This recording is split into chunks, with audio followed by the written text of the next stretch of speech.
உங்களுடைய voter ID number தெரியாட்டி கூட just 30 செகண்ட்ல உங்களுடைய நேம் ஓட்டர் ஐடி லிஸ்ட்ல இருக்கா இல்லையா அப்படின்றத நம்ம இன்னைக்கு பார்க்க போறோம். நீங்கள் செய்ய வேண்டியது ECI நெட் அப்படின்ற சைட்டை நீங்கள் ஜஸ்ட் ஓப்பன் பண்ணிட்டீங்கன்னா போதும். உங்கள் மொபைலில் ப்ளே ஸ்டோர்லேருந்து டவுன்லோட் பண்ணி வச்சுக்கோங்க. வந்துட்டு search your name in voter list just open பண்ணுங்கள்.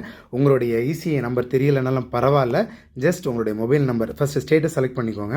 ஸ்டேட்டஸ் செலக்ட் பண்ணிவிட்டு அதுக்கப்புறமா வந்துட்டு உங்களுடைய மொபைல் நம்பரை கொடுங்க. உங்கள் மொபைல் நம்பரை கொடுத்து சென்ட் OTP கொடுத்துட்டீங்க அப்படின்னா OTP வரும். ஜஸ்ட் அந்த OTPயை நீங்கள் வந்து அப்டேட் பண்ணிட்டீங்கன்னா போதும். ரொம்ப சிம்பிளாக வந்து நீங்கள் வந்து உங்களுடைய ஓட்டர் ஐடி நேம் லிஸ்ட் வந்து இருக்கா இல்லையா அப்படின்றத தெரிஞ்சிக்க முடியும்.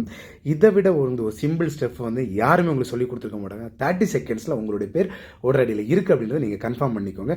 ஆனால் நீங்கள் கொடுத்துருக்கிற நம்பர் வந்து உங்கள் ஓட்டர் ஐடியில் இருக்கா இல்லையா அப்படின்றத கரெக்டாக பார்த்துக்கோங்க. அந்த நம்பரை யூஸ் பண்ணுங்கள். நன்றி.